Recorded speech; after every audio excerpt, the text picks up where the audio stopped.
Good day and welcome to Fawcett v. Fildebrandt. I'm Derek Fildebrandt, publisher of the Western Standard, and this is the very first episode, our first, well, I guess to borrow a term from our first guest, Jen Gerson, experimental episode to see how well it goes.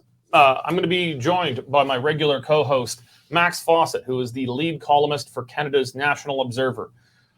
This began when first Max invited me on his show, Maxed Out, and we were expected to disagree and be assholes to one another, and it had a surprisingly civil and fruitful conversation. And I reciprocated, hoping that maybe I'd get a rise out of him, and I failed as well. Coming at things from different angles, but unfortunately managing to find more common ground than we had hoped. But we put our heads together and thought, kind of reminisced about the old firing line show that, not firing line, Crossfire, that CNN had on. And we thought that, well, Canada and the West could use something like that. So that's what we're doing here today with our first episode of Fawcett versus Fildebrandt. Our first show is we're going to deal with one big question, which will obviously have a lot of smaller questions as a part of it. Our first question on our first episode is, can and should Canada's legacy media be saved? Before we get into that, though, I'm going to hand it over to my co-host, Max Fawcett of Canada's National Observer. Thank you, Derek. Pleasure to be here. This is going to be interesting. See if we can find a way to disagree a little more loudly than perhaps we have in the past. But we have someone here, I think, that both of us have probably disagreed with on more than one occasion. Jen Gerson needs no introduction, but I will give her one anyways. Don't worry, don't look scared. She is I would say, kind of perfect blend of new media and old media. So Jen got her start in the mainstream media, working for the Calgary Herald, working for Post Media, and still keeps a toe in those waters to this day as what's the official? You're a part-time columnist with the Globe and Mail? Contributing columnist with the Globe and Mail. Contributing columnist with the Globe and Mail. Show up at the CBC on occasion when they forget that they don't like me anymore. There we go. Yeah. But she is the co-founder of The Line, which is, I think, one of the most successful and encouraging startups in the new media space in our country. Sort of a centrist, center-right perspective, but brings on a lot of really smart, interesting voices and is making a go of things financially, is doing well. And I think for anyone who says, if we just let the old ones go away, the new ones will flourish, they are thinking of The Line in a lot of respects there. So it is a pleasure to have Jen on. Well, they can't get rid of me. I mean, you're stuck with me in some form or another. I'm like a barnacle in the entire industry. You're the cockroach of the media. Exactly. I'll die here. It's my destiny. Well, it's good to have you on. Thank you. I'm instantly regretting my life decisions and wondering what I got myself into, but let's give it a shot. All right. Well, I guess we'll just start with the big question, and I'm sure you're going to have a quippy, lippy answer for it, but can and should Canada's legacy media be saved? Nope. Next. Podcast over. I expected a hard no, but maybe elaborate a bit. Well, what do you mean by saved? Saved by whom and under what terms? I think it's very clear they're not capable of saving themselves. They've had a lot of time to do it. They can't. I suppose the answer would then be, can the state? Should the state? No. I don't know what to say. Like if we're dealing with private for-profit corporations that have had every opportunity to make the transition to a digital first space and have demonstrated over the course of 30 years that they are incapable of doing it in a financially sustainable manner. Why should the state save them? I mean, make the argument for me. Make the argument for why the state ought to save them. Just devil's argument. Let's play with that idea. Making Derek make this argument, by the way, is hilarious. Oh, yeah, I'm here to just push everyone's buttons. Throw it out there. This was an interesting bit of jujitsu the two of you have done. Yeah. Making me make the argument. This was from Sunday's Toronto Star, where I'll paraphrase. They have a picture of Heritage Minister Pablo Rodriguez up there. And they more or less frame it as, this is the front page above the masthead. And they said, along the lines of, will Pablo Rodriguez defeat Meta and Google and save the news industry in Canada? So right off the bat, just great independent, fair, detached journalism. I mean, while they're at it, why didn't they just put him on a pedestal, put a little frame around his face, do a little smiley face and some heart emojis around too? That's exactly the sort of mentality you want to have as a national newspaper. And I'm sure they put a financial. I can't confirm. I haven't looked into it. I don't have the print version, but $20 says they probably didn't put a disclosure on there, but their wild conflict of interest of hundreds of millions of dollars. Yeah. In covering that story. Can this really nice, awesome minister save us? Don't you love this guy? Will he save democracy? Will he save democracy? So I'll try to frame it the way these guys do. It's that they're not saying we need to go away, the independents need to go away, but they're saying that we're not really adding to the conversation, that legacy media is the guardian of reliable and factual journalism, and without these institutions in particular, reliable, factual journalism goes away. Yeah, because and then therefore democracy itself. Because legacy media in the last 10 years and 5 years in particular has just covered itself with glory in terms of being the bastions of reliable, public service journalism, with exceptions that I can certainly happily name if you like. What you have is a legacy media that has done nothing but essentially cut itself down to nothing, and prove itself less and less competent and capable of just marshaling the resources required to cover the basic news in a daily way. We've seen the legacy media pull out of beats, fire people en masse. We've seen them pull out of jurisdictions. So how much, when we talk about saving sort of things like Post Media or Torstar or CTV or things like that, what do we mean here? Are we talking about keeping them technically in their current state, where in Post Media's case, what you have is government money going to overwhelmingly service American badged hedgies debt plays? Or are you talking about saving them in a way that you're restoring them to what they looked like 5 years ago, 10 years ago? Why stop there? Why not try and fund them to the extent that they look like the newsrooms look like they did in the 80s or the 70s? Like what does saving mean in this context? Well, I think it's a fair question because, as you point out, sort of keeping them in their current Weekend at Bernie's state is not really saving them. It is keeping them from not dying, because I think no government, or certainly this government, does not want that on their watch, and they especially don't want the Toronto Star dying on their watch. That has always, I think, been the understood quid pro quo, is that they're going to bail out Post Media because they want to bail out the Toronto Star, and they can't do one without the other. And they live in a mindset from 1999, where this is actually some kind of fair exchange for the purposes of the Canadian public. Because if we bail out your left-wing media organization, we'll bail out your right-wing media organization, and what other organization counts, and what other factors matter in this conversation. Totally, because they don't. But I think there's a legitimate concern around news gathering, news dissemination, reporting, funding the things that are not easy. So I talked about the line. The line is a success. The line does opinion, and opinion is, as you know, it's lower cost, lower barrier to entry, and people want it. People want opinions. People don't necessarily want a 10-part series on corruption within the schools or some sort of corporate malfeasance. That takes work. It's not sexy. And my concern, and I think a lot of people's concern, maybe even the government, is that if we don't find a way to fund journalism, that will go away completely. So my response to this is that, to some extent, what we're talking about are the aesthetic and class concerns of a overthrown priestly class. I mean, when you say stuff like, well, the people don't actually want the 10-part series of corruption on their local school council or whatever, aren't you hearing a little bit of, but the plebes won't listen to the opera there?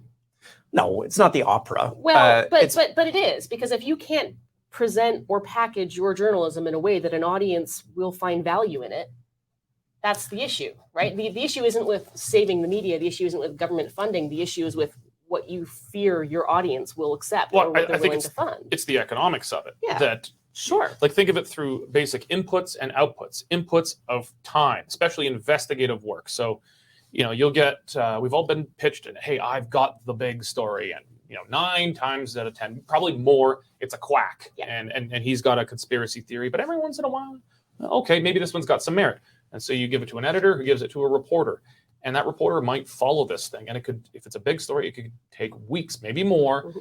And there's a really good chance at the end of the day, there's a dead end. There's nothing you can publish. And so you've invested, your inputs are a lot of time and a lot of, therefore, money, and you got nothing out of it, which is why it's easier and more economical to do opinion or short news of the day, latest crap going on. So that's basically, why the thing is, you actually need to have a media organization that's not just surviving paycheck to paycheck. You need a media organization that's thriving and bringing in enough money to be able to divert resources to potentially low cost outcomes, high reward, low cost outcomes. But I would say, like, to say there's no market value in that is wrong, because as we've seen, when there's certain investigative pieces or there's certain types of reported pieces, and when they hit, they're hugely profitable. They can be hugely lucrative. Well, like Global Mail covering China, like that was the Global China, Mail, exactly. Global Mail / CTV's baby. They did that. Sure, and but then the other thing I would say is, when Matt and I do spend money to send one of us to a thing to do on the ground reporting, that is some of those lucrative stuff that we do, because it brings in and generates subscriptions, like paid subscriptions from an audience that suddenly is like, oh, you guys are more than an opinion outlet. You're doing stuff of value, and I'm willing to support that. So there's a market argument for doing all that kind of stuff. But and I wouldn't underestimate the market value for that. But getting away from the market, I do think that it's very possible that there are going to be types of high risk, high reward journalism that costs a lot of money to produce and may or may not produce a return. And in a market that is where newsrooms are much more pared down, they're newsrooms of 5, 10, 15 people, and where you have newsrooms and news organizations that just don't have the megatons of money that they did 20, 30 years ago, that becomes a harder thing to picture working, right? I do think there are private models that will make it work, but we don't know what those models are right now, and that's going to emerge over time. So I would say, yeah, there is a place for the state to step in and address the potential market failure here. I do think that's right. What do you think that could look like? The CBC, that's what it looks like. The federal government is already hugely invested in Canadian journalism to the tune of the CBC, which gets $1 billion a year in public funding. Like, if the CBC isn't well equipped to address the market failures that are going to emerge as a result of this terrible apocalypse that we're all about to go through, then what the hell is it good for? Okay, but if let's say there's a redefinition of the CBC's mandate, sure, and they take all the programmatic television, scripted television, they take all the opinion out of it, and they just put all the money into reporting in communities that aren't well served, in local communities, doing the things that maybe other people don't want to do. Is there going to be a consensus around that reporting and that it's acceptable, that it's of public interest, or is it just going to become yet another front in the culture war of like, well, we can't trust the reporting on XYZ because it comes from the dreaded CBC? Everything is going to become a front in the culture war, but the way that you best prevent becoming a front in the culture war is by preempting it and understanding that that's a risk, and the CBC has to be able to address it. And this is why I've made the argument that a mandate review for the CBC is so crucial, because a significant portion of the population has so fundamentally lost trust in the CBC that it's not going to be able to serve its basic function under the status quo. Yeah, I just don't think it's there. I've made the same argument. And I think that the mandate that you've described is pretty close to what I would also agree with. But I would go a little bit further, and I would say I would like a CBC that does not see itself in competition with private media, because otherwise what you have is you've got a new imperial oil. You have a new, essentially monopolistic journalistic exercise. But what I would like to see is a CBC that sees itself in service to its local journalism organizations and startups. So I would like to see, for example, all of the written content is maybe open license. So every media organization can use it. All of its photos, open license. All of its videos, open license. I would like to see massive money put into the CBC archives. I'd like to see, for example, I would just like to see a shift in mindset, because right now I think the CBC sees its role as dictating to Canadians what Canadian values are. And I would like to see them shift that way of thinking into saying, no, our role is to serve Canadians. Well, and because there's this confusion over, I think, what they are, and they feel this sort of survival instinct fear of like, well, we gotta get bigger or we're gonna get smaller. Yeah. They go to the places where they should actively be backing away from. They go to the advertising, they go to the things that sell, so opinion, what have you, whereas they should be going, oh no, the private market is doing a very good job there. Yeah. We'll go over here. We'll go over to the thing that is not sexy, is not attractive, but it serves a public interest. And what if you were to have like a CBC instead of in only major urban centers, more and more doing what CBC Calgary did, which is branching out to places like Lethbridge, Totally. Medicine Hat, these sorts of low, and saying, hey, our job is to serve this particular center. And maybe part of our job is going to be providing journalism training. Mhm. Maybe part of our job is going to be sharing what journalism values looks like. Maybe part of our job is going to be helping people to do media editing. We're going to teach people how to use editing software. We're going to open up our facilities so that local media organizations can come in and use broadcast facilities. They can use our podcast studios. We're going to see ourselves less as a competitor in the space and more like a public library. Like infrastructure, We're going to provide access to the tools of journalism for community members so they can make their own contributions. I would like to see the CBC understand that we're about to go through a media apocalypse. It's going to last 5 to 20 years, and their role is to be the seed bank in the apocalypse. The ark. The preservation of certain values and virtues that they can then help, that can be then used to help other private media organizations flourish and create their own for-profit and financially successful organizations. But is there any, okay, one of the basic principles of capitalism is creative destruction, that the existing firms and industries will often need to be destroyed for capital to be reallocated to the new. And that's, the federal government is very clearly doing everything in its power humanly possible to stop that from happening. I guess there's a couple scenarios we can look at, but based on the current scenario, we have media bailouts, we've got C-18, all of this in place. What do you think the emerging new media is going to look like if that status quo remains? Let's say, there's no alternative scenario where Poilievre comes to power and blows all that up. Just Trudeau and his successors continue on there, and this is the regime, and they continue to pile one thing on top of another. What's your prognostication of what it's going to look like? Sickly, incredibly, and intensely dull. Absolutely unwilling to innovate and take risks. Just a really awful place for ambitious young journalists to work. You're going to see a huge brain drain, because who wants to work in that kind of media environment? Like, nobody. And I just sort of think it's going to be a slow chipping away of independence over time, right? You're just going to see a lot of these private media organizations fall further and further into whatever government it is. So I'm not even talking about an ideological government, but it's going to be just more inclined not to make waves with the existing government. Because why pick a fight if we don't have to? And we don't really want to piss the wrong people off. It's not gonna be an obvious, like, oh, hey, we're going to become propagandists for the Liberals overnight. It's just going to be a slow dulling of the entire media market. It's going to get a little more boring, a little less controversial, a little less willing to push, a little less, and it's just going to chip away over time. It's going to get worse and worse. I think one of the things that is not commonly understood among the non-journalist class is how bad things already are. Yeah. I think people look at papers like the Herald or the Journal, or they look at the Toronto Star, and they think, well, there must be like hundreds of journalists still working in there, pursuing their craft. And I heard from someone who is, close to the Journal, they're like, I think it was like fewer than 5 people are reporters there now. Like it is already dead. There's no there anymore. It is just We've got more in like the newsroom on the other side of this wall than the Journal probably has. A lot of it is management and then life support.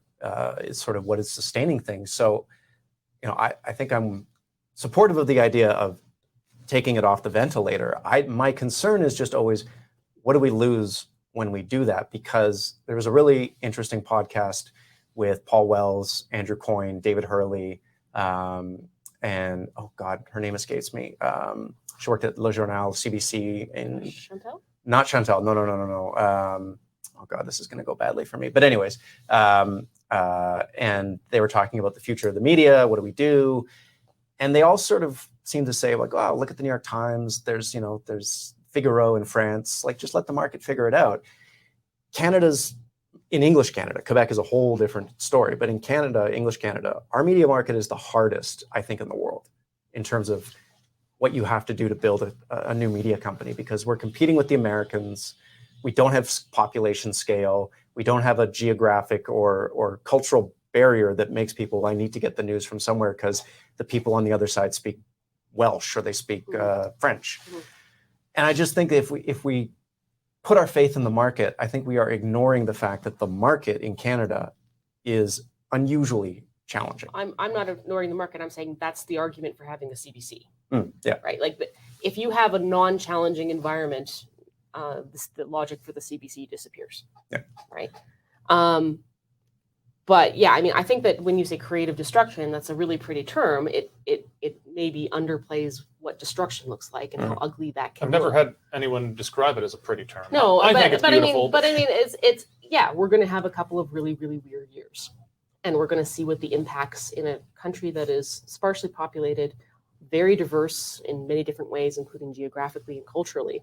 What happens when you lose a unified narrative that follows through a mainstream media conversation? When we lose that, and we're losing it, that's going to get weird. And I think especially in some small towns, underserviced or unserviced markets, things are going to get really weird. I've heard stories of people going in through small towns in British Columbia, and like the whole QAnon craze is the predominant craze now. Like that is just overwhelmingly accepted in those small communities and cultures because they don't have access to great information, or their cultural milieu is such that they're getting their news on particular Facebook groups, right? Just yesterday, actually, I had, without naming them, I had a small local community paper approach us about buying them out or doing essentially share swap where they would come in as a little part of us. But I mean, there was just an absolute no way to make that work. First of all, I could barely locate where they were on a map, but it's local paper community. No one's paying for a paper subscription anymore, so you don't have that. And they're no longer have a monopoly on advertising. That ended not with Facebook and Google, but with Kijiji. That was dead a long time ago. Craigslist, Kijiji. Yeah, there's no way. And I do think these small ones, they're all gonna die. I don't see a way out of it. But what potentially replaces them? What potentially replaces them are people from within these communities who decide to take up the role of serving their communities with information that's useful to their neighbors and their friends, probably through platforms like Substack, platforms like Facebook. And can these people make a living on a subscription-based model? Well, that's yes. the question. Of course they can, because you don't need a lot of money you don't need a lot of subscribers to make money on a subscription model. Even if you're in a town of 10,000 people, and you have 100, maybe if you're lucky, up to 200 or 1,000 of those people paying you a small amount of money, and that's before you're looking at any local advertising revenue, you can potentially have a living in that. If you're in a town where your cost of living is reasonable, right? So, is it going to be a newsroom of 5 people with a monopoly of advertising? No, but is it going to be maybe mom and pop kind of operations that are providing a service to their community because they saw a vacuum and maybe were able to monetize that to a reasonable degree? I think that's a potential.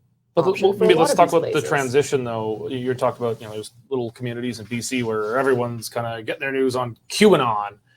I think inevitably in the transition there's going to be some weird shit. There's going to be stuff like that. 100%. I think we'd probably come through all right on the other side. I mean, people believed all sorts of weird stuff in the 60s, and they came out through and they're like, oh, that was weird. Let's get back to work. As long as there's a penalty for the weirdness. I think that's... What do you mean a penalty for the weirdness? There used to be a social penalty if you were a person who was putting newsletters on cars' windshields and they said, you had your worldview and you put it there. How familiar were you with the 60s? Pretty familiar. Pretty familiar. There wasn't a lot of social penalty for weirdness. Eventually there was. Absolutely there was. Well, eventually, It was called the 80s. Yeah, exactly. Yeah. But I mean, that's what we're talking about. That's the process, right? We're going to go through this experimental phase where people are going to, the Satanic Panic, which is the subject of my book, happened in the 80s. People believe in all kinds of crazy shit. But yes, there is going to be this weird intermediation period. People are going to start to believe all kinds of alternative narrative theories. And they will, in time, live or die on the value that they have to their community. and yes, you can't. I don't see how you practically punish people for buying into QAnon.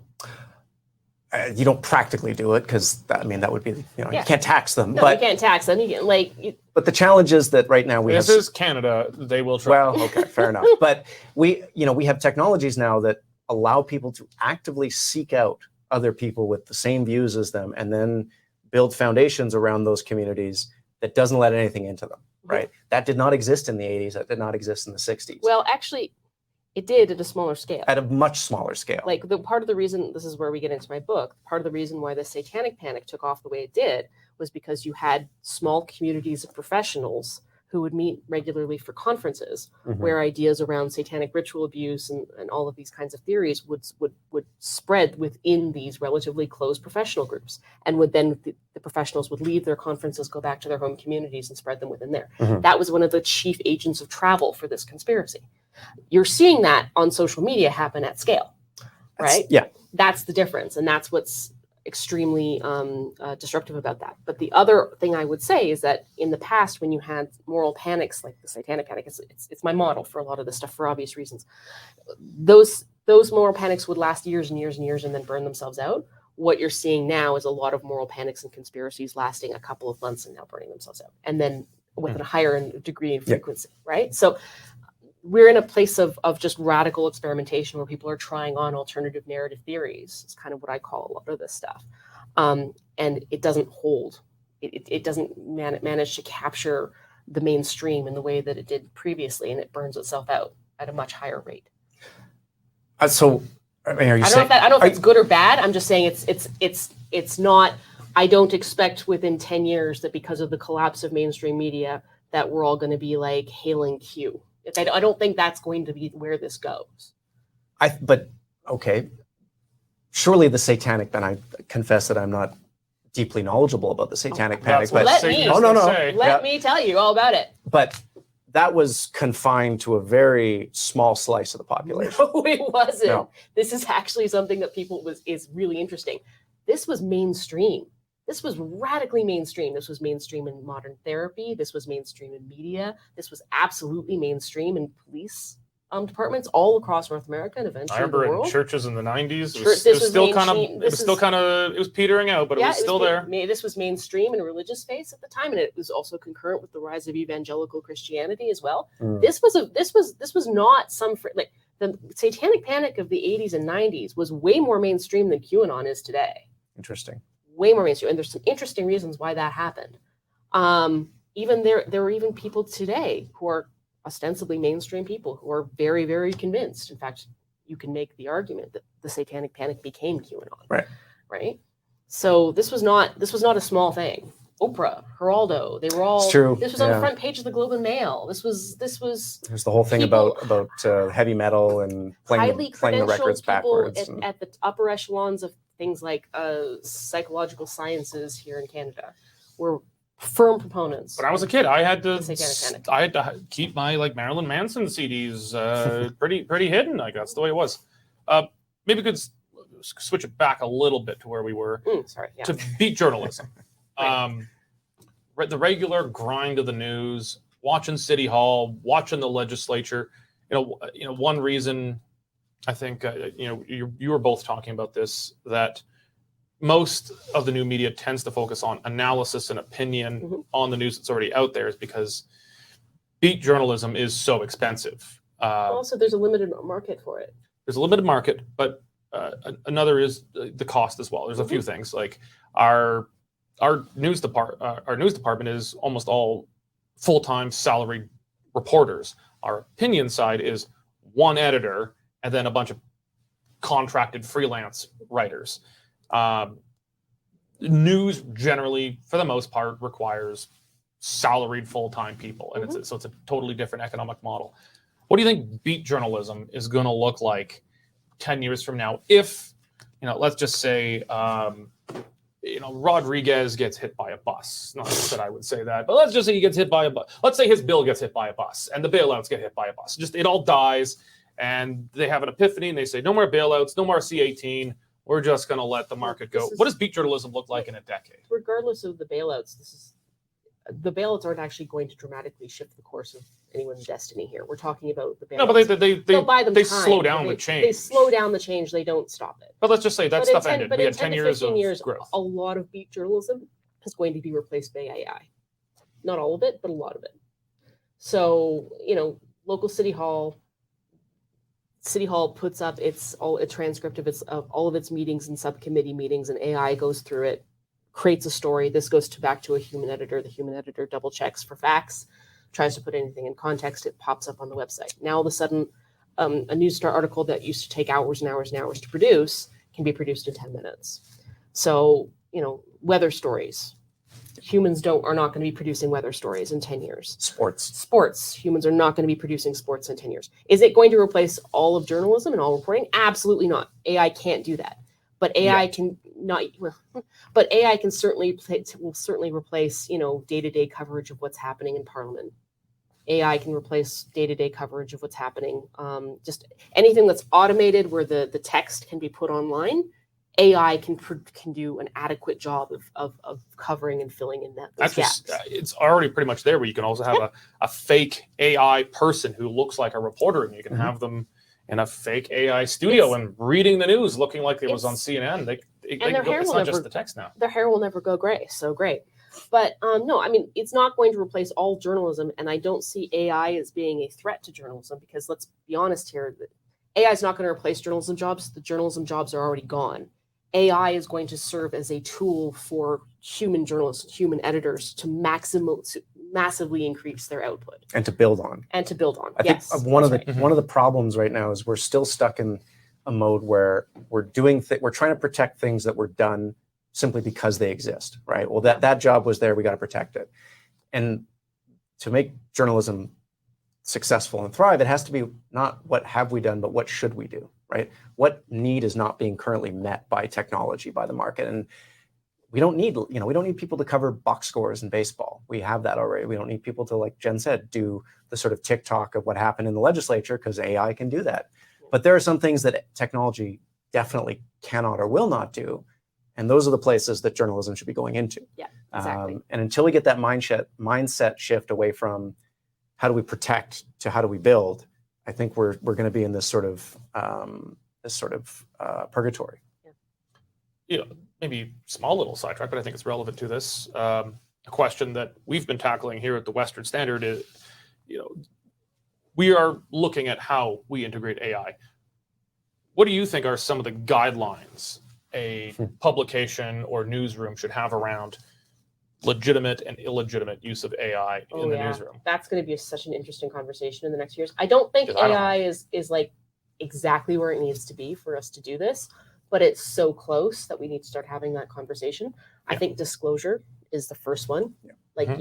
If this is not written by a human, I do think that until AI becomes so normalized that everyone just sort of assumes that a lot of this stuff isn't being written by human, I do think that you need very proactive disclosure with people about it. Also, I do think that I wouldn't let the machines run wild without a human supervision or human editor like that. I think you still need to have somebody. I just rewatched The Terminator this weekend. So there you go. But I do think that you need, if you're going to have an AI sort of recap the latest happenings at a city council meeting, you still need a human on the other side of that, double checking the quotes, making sure everything is correct. There's still going to be a fact checking process this stuff's going to need to go through. And I think that you always need to ask yourself, is this AI replacing humans, or is this tool making us more helping humans? That the tool shouldn't be an end in and of itself. I would say the tool should be an aid to human productivity, not a replacement for human creativity. That's if we're kind of assuming in this that AI is going to be used within publications, current and future publications. But this could very easily take the form of, well, let's say Google. Google's not allowed to do news in Canada anymore. Well, they might just say, we'll create our own news. Well, they're already there. I hope so. So their big thing is they're tired of their search sending people off of their servers. Yeah. And so what they're going to do is when next time you Google, I need a recipe for such and such, rather than it sending you to allrecipes.com, they'll just have their AI serve up the recipe for you. Yeah. And you stay on their turf and you pay them your money. that they are going to try to eat more of the pie. So, and I'm just picturing like, okay, so what So if it might not even be us using the AI. No. We might just get completely cut out and AI potentially without any human supervision well, because it'll be easier. I don't think the AI is there to be used without human supervision. I really don't. Not yet, but I mean, it could be there really soon. Could be, but I still think that you're going to have use for our skill sets. Let's just say, even in an AI dominated. We all hope journalism so. space. But... Well, and I think it will send us ideally up the value chain. There's a lot of that's things right. that journalists do right now and certainly used to do. You know, the glory days, there's a lot of pointless tasks that were being done inefficiently. Absolute grunt work. And now the machine will do it for us, and we get to focus our mental energies on analysis, on higher thinking, on delivering value for the customer in a way that there's more than just the AI can do. I think it will push good journalists to a better place. Well, except the problem is that good journalists get their start on the grunt work. Yes. So if you get rid of all of that need to do some of that grunt work stuff, I mean, my first job at the Toronto Star was listening to the radio room, right? It was listening to police and the radio scanners, waiting for someone to die or waiting for a terrible thing to happen, and then gathering information about it. You couldn't replicate that training now. And if we have a situation where AI is able to do what radio roomers used to do, firstly, you're just losing opportunities for young journalists to get the training and the mentorship that we used to get. Now, that being said, we've already lost it. It's already gone. So where do you balance this? I don't know. But my suspicion is that the real crisis, or the next crisis after this crisis, is going to be, how do you train up a whole generation of journalists in an AI space where all of those mentorship and training opportunities are now gone, and you're asking them to go from university to essentially straight into analysis or high level thinking journalism before they've had the 10-year apprenticeship that they actually need to do that. I get that and I understand it, but I keep on having this meme in my head that keeps recurring when you're talking about this. And it's, we all remember our, grade 4 math teacher when we complain about learning our multiplication table saying, well, you're not always going to have a calculator in your pocket. And God damn, they were wrong. Like, yeah, it's nice if you know your times tables, but it's kind of useless now because we all have a super calculator in our pocket that could put a man on Mars. So maybe it'll be the equivalent of that. Maybe it's just like, this is just something we don't even really need to worry about anymore, and they're just going to go straight to calculus with their weird graphing calculator. Or maybe Western civilization collapses and we all have to go back to some kind of repeat of the local grain news. I mean, like I said, I'm not really worried about my ability to function in the future world. I just sort of think that it's not going to look like it was in the past. And being wedded to the way it was is a pretty good way to sort of tip the scales in the wrong direction. I mean, I'm an optimist, so I'm a technological optimist. But to me, the interesting premise with AI, the thing that AI forces us to confront as journalists is, how do we be trusted? How can we demonstrate and earn trust from the people who use our services? And I think the problem with journalism is, for a long time, we've taken that for granted. We show up assuming we're trusted, right? You walk into the building, it has the letter, it has the masthead, and you're like, I'm trusted. And you haven't had to work for it. And I think the new environment that we're in, you have to prove that you're trustable. You can't make mistakes. You have to be accountable when you are or when you do. And I think that has to be sort of a defining question when media companies roll out AI, is how does this impact our trust? Does it increase or decrease the amount that our users, our supporters, our customers trust us? And I'm still not sure that thought is as prominent as it should be. I think that's true if we're talking about kind of, catch-all publications that people on both sides of the divide used to be able to read at the same time and more or less have an agreement on facts on. This is probably the wrong term for it, but perhaps we're heading towards kind of a return of the yellow press. Maybe not as extreme, not as explicitly partisan, but sure, maybe, if nothing else, a more tribal press where, well, Western Standard readers trust the Western Standard, but they don't trust the National Observer. National Observer readers trust you guys, but won't trust anything from us. The yellow press was the norm for most of the history of the press. The whole period where we all have shared narratives and a shared media conversation is actually relatively recent. Prior to this, the more norm thing was like you had your press, you had your ideological newspaper that you went to and you relied on, and your writers and your readers to tell you about the day. You had pamphlets and all that kind of thing. So like the tribal and highly siloed media environment, it is actually the norm for society. It just hasn't been the norm in our lifetimes. And that's what the shift that we're getting used to. But I'm also wondering if the future, going back to Google, if the future is Google creating its own news hub in every community, right? Mm-hmm. Using AI, and maybe they have a handful of journalist editors in every region helping to direct generation of news stories, doing the weather, doing the sports, doing the local town meetings, doing the local blah, blah, blah, blah, blah.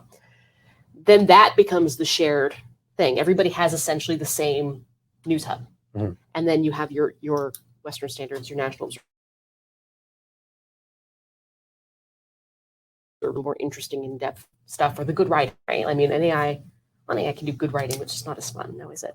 So what if that's how we reestablish a kind of shared narrative, is through AI generated news hubs? You know what I mean? Like, I'm not saying that's the way it's going to be. I'm just saying that could be one way this picture rolls out.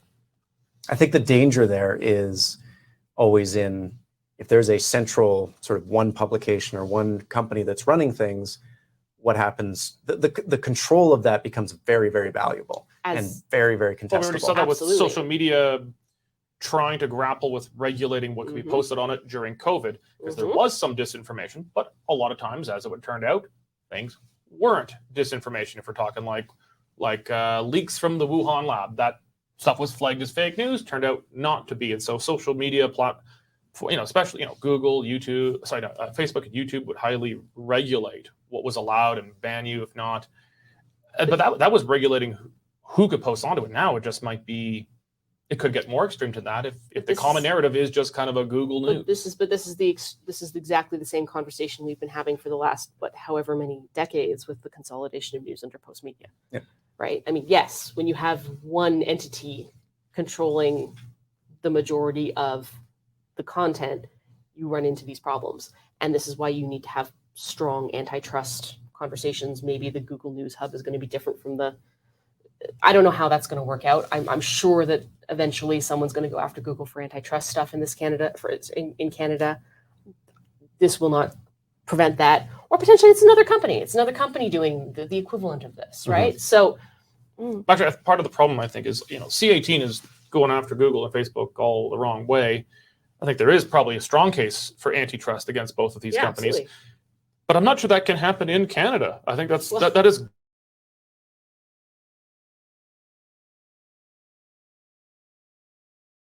got to come from the United States. There's no track record of being able to consolidation. Well, we love monopolies as long as they're Canadian monopolies. Exactly. I mean, like that's how the media got into this situation in the first place, right? I heard someone describe us as the test case on C18 for the Americans, and I thought, that seems backwards. Why would we want to be their test case? That seems like a good way to end up as roadkill. Yeah. And that's what's we're going to be the first guy on the beach here.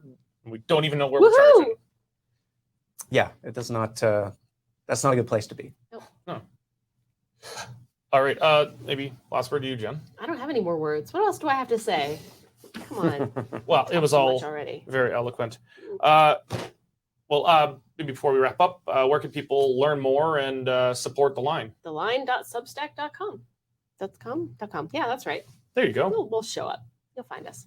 Great. Well, I guess that's a wrap for our first attempt at this. We're going to try and find something where maybe Max and I are a little less agreement than this, because I think we will have a shared stake. And I won't be there. It'll be great. You two have at it. Have fun, boys. And I'll try and avoid having my Jon Stewart moment where I explain how another crossfire is bad for democracy, and you guys are bad for democracy, and you should not do this. We probably are bad for democracy, but it's just so much fun. What do you do? Yeah, we're both going to get yelled at in our respective silos for this. So we're not allowed. We're not supposed to be talking to one another. Yeah.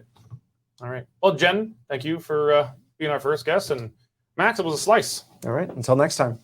Thank you very much for joining us on our very first episode of Fawcett versus Fildebrandt. Thank you very much, and God bless.